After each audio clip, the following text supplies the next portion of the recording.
बोलो जयकारा बोल मेरे श्री गुरु महाराज की जय। सभी गुरुमुख प्रेमियों से सप्रेम जय सच्चिदानंद। जब से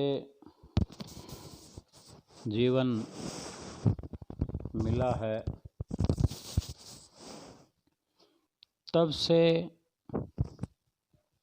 कोई न कोई दुख परेशानी कोई विपदा हमारे जीवन में लगी रहती है कि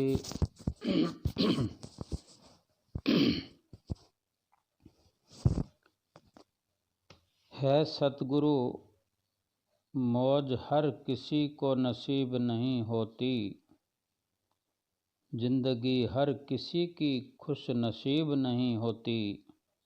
जो रहते हैं दाता आपके चरणों में, जिंदगी उनकी कभी बदनसीब नहीं होती।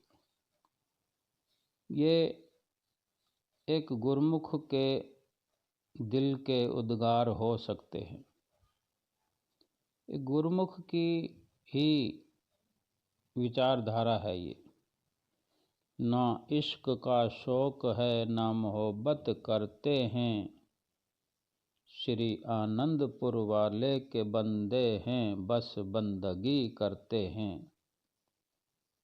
कभी गम हो तो श्री आनंदपुर वाले को याद करना, वो दर्द गिरवी रखते हैं और हर खुशी बख्शते हैं।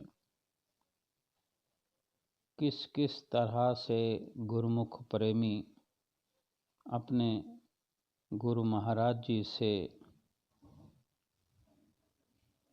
मुखातिब होते हैं, गुप्त रूप से, सूक्ष्म रूप से, प्रकट रूप से अपने इष्ट देव परमात्मा से अपने हृदय की बात करते हैं। और होना भी चाहिए ऐसे। आँखों में गुरु का स्वरूप ठहराओ, कानों में गुरु का शब्द सुनो और हृदय में उसका रूप धारण करो। जब तीनों निर्मल हो गए तब अंतर में गुरु का स्वरूप खुद ब खुद प्रकट हो जाएगा। कैसे हमें अपने विचार बनाने चाहिए कि हर वक़्त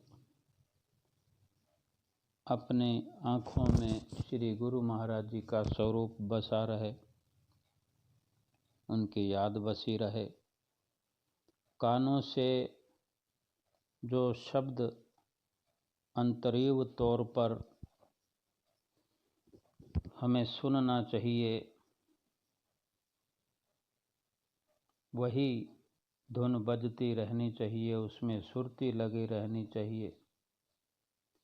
और ये सब करके आँख पवित्र गुरु दर्शनों से, कान पवित्र गुरु का शब्द सुनने से और हृदय में जब श्री गुरु महाराज जी को हर वक़्त बसाकर मन को लगातार निर्मल करते रहने से निर्मल मन हो जाएगा। तो फिर गुरु महाराज जी हृदय सिंहासन पर विराजमान होकर हर पल हमें दर्शनों से निहाल करते रहें। ऐसा हमारा जीवन बन जाए कि वो फूल कैसे मुरझाएं जिस पर रहमत सतगुरु बरसाए। बड़ी अच्छी किस्मत है जो सतगुरु का दर पाए। सुख हो चाहे दुख हो मेरे सतगुरु हर पल साथ निभाएं। सुख हो या दुख हो, हर वक़्त हमारे श्री गुरु महाराज जी हमारी सहायता करते हैं, हमारी मदद करते हैं। और जो कर्म हम करके आए हैं, जो गलतियां हमसे पिछले जन्मों में हुई हैं, वो किसी न किसी रूप में तो प्रकट होनी ही है, इस जीवन में प्रकट हो रही है, जो कि लगातार समय समय पर वो दुख किसी रूप में प्रकट होते हैं। बचपन से लेकर अंतिम समय तक कोई ना कोई दुख, विपदा, मुसीबत शारीरिक तौर पर, आर्थिक तौर पर, मानसिक तौर पर। शारीरिक तौर पर आती है तो शरीर बहुत दुख पाता है, शरीर के अंदर कमियां भी आ जाती है, कोई अंग भंग हो जाता है या कोई शरीर के अंदर बहुत बड़ी कमी आ जाती है। हम देखते हैं खून की कमी आ जाती है, कोई अंग हमारा ख़राब हो जाए, किडनी ख़राब हो जाए शुगर की वजह से, अटैक की वजह से, तो ये शरीर की विपदा हो गई। जीते तो फिर भी हैं हम, लेकिन दुखों को भोगना पड़ता है। और दुख हमारे श्री गुरु महाराज जी काट भी देते हैं। भजन भक्ति जो हम करते हैं वो हमसे करवाते हैं, और जितना हम कर पाते हैं उतना दुख हमारा कम हो जाता है, लेकिन जो कमी रहती है उसके कारण वो दुखों वाले कर्म हमें भोगने पड़ते हैं। लेकिन ये जो जन्म मिला है, इसकी विशेषता को समझते हुए, इन दुखों को परखते हुए कि ये जिन गलतियों के कारण ये दुख हमें मिले हैं, ये दोबारा दुख हमारे जीवन में ना आए, इसी जन्म में ऐसी शुरुआत होनी चाहिए। श्री गुरु महाराज जी ने भी कई बार अपने मुखारबिंद से फरमाया है कि खूब भजन करो, खूब नाम जपो। यानी वो हमसे कुछ अधिक भजन भक्ति करवा कर हमें बिल्कुल तन से, मन से, धन से, हर प्रकार से सुखी करना चाहते हैं। फिर शरीर पर भी हमारे दुख इस जन्म में भी नहीं आएगा, और मानसिक दुख जो मन की स्थिति है वो बिल्कुल अच्छी हो जाएगी, अच्छी रहेगी, और इस लोक के बाद परलोक का सफ़र भी हमारी मन स्थिति जो अच्छी होकर रहेगी, तो हर वक़्त श्री गुरु महाराज जी का स्वरूप मन में बसा रहेगा। धन भी हमारा हर वक़्त सात्विक कर्मों में लगेगा, और इस प्रकार श्री गुरु महाराज जी चाहते हैं कि हमें हर पल सुख मिले।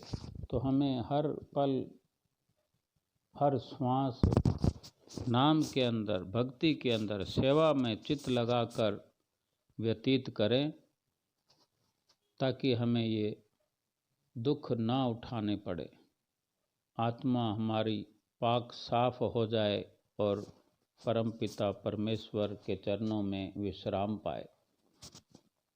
जब दुख आता है, छोटे से छोटा दुख भी इतना भयंकर होता है कि हम उसका मुकाबला नहीं कर पाते। ये तो श्री गुरु महाराज जी के हम पर अनन्य अनन्य उपकार हैं, जो हर दुख से हमें उबार लेते हैं। एक माता की जुबानी श्री गुरु महाराज जी की लीला है। श्री पंचम पातशाही गुरु महाराज जी कैसे उनके पास आकर दर्शन देकर उनको न जाने दुखों से, कष्टों से उबारा और आश्वासन दिया कि वो बताती हैं कि अभी थोड़े समय पहले ही कुछ दिन पहले ही इसी माह के अंदर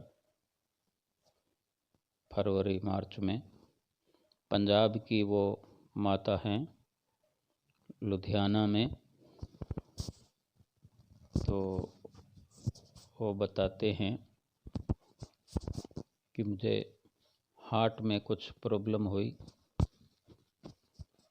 जैसे कई प्रकार की तकलीफ़ हो जाती है, दर्द हो जाता है, या उस वक़्त कितनी वो परेशानी होती है, उठने में बैठने में परेशानी, खाने पीने में परेशानी, और वो जो दर्द होता है फिर जब दर्द असहनीय हो जाता है तो अस्पताल भी जाना पड़ता है। तो 75 साल की इस वक़्त उनकी आयु है, उम्र है, और अब से पहले कोई 45 साल पहले यानी 30 साल की उम्र में पहले से हार्ट का इलाज हो चुका है उनका।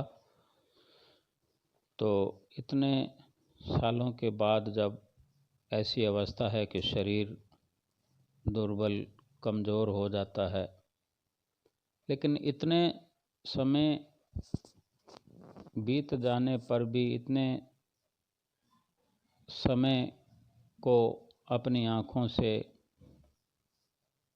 गुजरते हुए देखा हो जिसने, और लगातार जिसकी लिव नाम में लगी हो, जिसकी जो सुरती है अपने श्री गुरु महाराज जी, पंचम पातशाही गुरु महाराज जी की जो भक्तियानी है, जो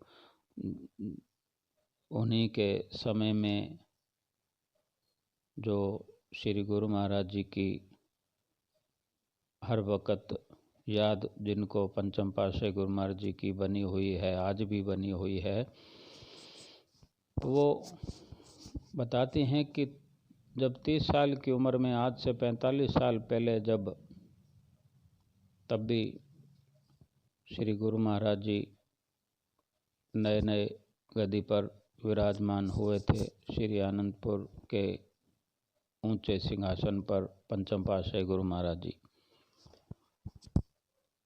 तब से ही वो अनन्य प्रेमी रहीं। उस वक़्त जो उनका हार्ट का इलाज हुआ, तब भी वो कहते हैं कि श्री गुरु महाराज जी ने मुझे बड़ा हौसला दिया और मेरी रक्षा की। लगता है कि ये जीवन उन्हीं ने बख्शा कि इतने साल तक अच्छे से श्री गुरु महाराज जी ने उनका ख्याल रखा, और उन्होंने श्री गुरु महाराज जी की हर पल याद करते हुए बिताया। अब जब कुछ दिन पहले जब उनको तकलीफ़ हुई तो उनका बेटा अस्पताल के अंदर उनको मध्य रात्रि में, आधी रात को, यानी अचानक तकलीफ़ होती है तो जाना ही पड़ता है, तो उनको ले जाया गया अस्पताल, और वहाँ पर जो डॉक्टर वगैरह चिकित्सकों ने अपना कार्य शुरू किया, तो उनको कुछ टेस्टिंग के लिए, जैसे कोई एंजियोग्राफी, और जिसको कि हार्ट के अंदर क्या प्रॉब्लम है, कितना ब्लॉकेज है, कुछ ऐसा देखने के लिए वो की जाती है। तो उनसे कहा गया, और जब उनको उस रूम में माता जी को ले जाया गया, वो कहती हैं कि वहाँ पर बड़ी बड़ी मशीनें लगी हुई थी। वो देखकर मुझे कितनी घबराहट हुई। इतनी उम्र के अंदर अगर कोई तकलीफ़ होती है और बंदा होश में है, सब कुछ ठीक है, केवल वही परेशानी है शरीर में, वहीं पर दिक्कत है, बाकी वो अच्छी तरह से होश व हवास में है, तो उस वक़्त कैसी घबराहट होती है।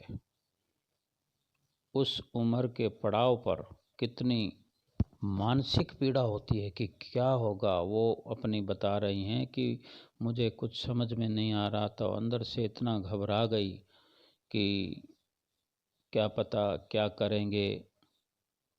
और फिर ज़माने के हालात सब कोई देख रहा है उनको, वो सब आँखों के आगे आ जाता है कि अगर कुछ ऐसा हो गया कि उठना बैठना मुश्किल हो जाए, कुछ ऐसा हो जाए तो जीवन, एक दिन का भी जीवन काटना मुश्किल हो जाता है। इसलिए तो संत महापुरुष हमें बार बार फरमाते हैं कि नाम की कमाई करो, भक्ति की कमाई करो, यहाँ भी सुख मिलेगा और आगे भी सुख मिलेगा, शरीर का भी सुख मिलेगा, मन का भी, आत्मा के भी, सब जीवन खुशहाल हो जाएगा। लेकिन हम न जाने कुछ कोशिश भी करते हैं, लेकिन काल और माया के वशीभूत होकर पूरा मिशन हो नहीं पाता। हम कहाँ रहते हैं, किस तरह के वातावरण में होते हैं, कितना डिप्रेशन रहता है दुनिया के अंदर रहना, इस मोह मायावी संसार के अंदर रहते हुए भजन बंदगी करना बहुत बड़ी बात है। तो बताती हैं कि इतना घबरा गई कि क्या मालूम क्या करेंगे, और ऐसा करते हुए उनको एक मशीन के अंदर, जैसे आजकल बॉडी को मशीन के अंदर डाल देते हैं, या अलग अलग नए नए आविष्कार हुए कि कुछ समय तक, आधा घंटा या ऐसा कुछ, मनुष्य उसके अंदर पड़ा रहे तो वो मशीन अपना काम करती रहती है, सारा गणित शरीर का दिखा देती है कि कहाँ क्या तकलीफ़ है। तो जैसे उनको उस मशीन के अंदर डाला गया तो उन्होंने केवल एक ही मन में विचार किया, अपने पंचम पातशाही गुरु महाराज जी को याद करते हुए उन्हीं की और उन्हीं के चरणों में बड़े प्यार से विनम्र गुहार लगाई, फरियाद लगाई कि गुरु महाराज जी, आपके सिवा कोई नहीं और है मेरा, मुझे दुनिया का नहीं, केवल एक सहारा है तेरा, आप जानो आपका काम। और इस तरह के विचार थे। पावन पवित्र मन से अगर गुहार लगाई जाए तो गुरु महाराज जी तो अपने गुरुमुख प्रेमियों के साथ ही होते हैं, केवल एहसास दिलाते हैं वो कि देखो हम आ गए हैं, लेकिन होते तो साथ ही हैं। तो फिर जैसे जैसे उसको कोई बेशुद्धगी, गुमशुद्धगी हो जाती है शरीर के अंदर, तो वो कहती हैं कि मुझे शुद्ध नहीं रही, और क्या देखती हूँ, श्री गुरु महाराज जी मेरे पास आके खड़े हुए हैं, सफ़ेद वस्त्र धारण किए हुए, सिर पर रुमाल है, और मुझसे कह रहे हैं कि घबराओ मत, घबराने की ज़रूरत नहीं है, सब ठीक हो जाएगा, हम आ गए हैं तेरे पास। और ऐसे करते करते वो समय व्यतीत हुआ, और वो जब उनको मशीन से बाहर किया तो डॉक्टर जो पास में खड़े थे तुरंत पूछने लगे, क्या हाल है माता? माता जी क्या हाल है? ऐसा पूछते हुए और कहने लगे कि बहुत साल पहले क्या तुम्हारा हार्ट का इलाज हुआ है? पहले हुआ था? तो उन्होंने कहा जी हाँ हुआ था। तो वो कहते हैं अब तुम्हें कुछ नहीं है, तुम बिल्कुल ठीक हो, कोई परेशानी वाली बात नहीं है, और घर जा सकते हो। तो भक्तानी वो माता बड़ी खुश हुई कि जैसे उनको लगता है कि इतनी बड़ी विपदा आई कि जैसे हार्ट की ब्लॉकेज का अंदेशा हो, हार्ट के अस्पताल में जाना पड़े और इतनी बड़ी मशीनों से गुजरना पड़े, तो उस टेस्टों के अंदर बिल्कुल साफ सुथरा होकर कोई अगर इंसान निकल आता है और डॉक्टर कहते हैं कि तुम्हें कुछ नहीं है, तुम बिल्कुल ठीक हो, तो वो कहती हैं ऐसा ये मेरे श्री गुरु महाराज जी की वजह से संभव हुआ, जो मैं ठीक ठाक घर वापस आ गई। और न जाने क्या हुआ, जो तकलीफ़ हुई वो केवल सूली का कांटा जैसे बन गया हो श्री गुरु महाराज जी के कृपा से। और श्री गुरु महाराज जी ने जो मेरे सिरहाने आकर खड़े हुए और उन्होंने जो मुझसे कहा जो मैं दर्शन कर रही थी और जो सुख मैंने पाया, वो क्या ये श्री गुरु महाराज जी की लीला नहीं हो सकती? लीला ही तो हो सकती है, जो श्री गुरु महाराज जी ने इस अवस्था में आकर मुझे साक्षात दर्शन दिए, जो मैं महसूस कर रही हूँ और बता रही हूँ कि ये मेरे श्री गुरु महाराज जी की कृपा है, और ऐसी ही कृपा मुझ पर बनी रहे, यही मेरी कामना है। बोलो जयकारा बोल मेरे श्री गुरु महाराज की जय।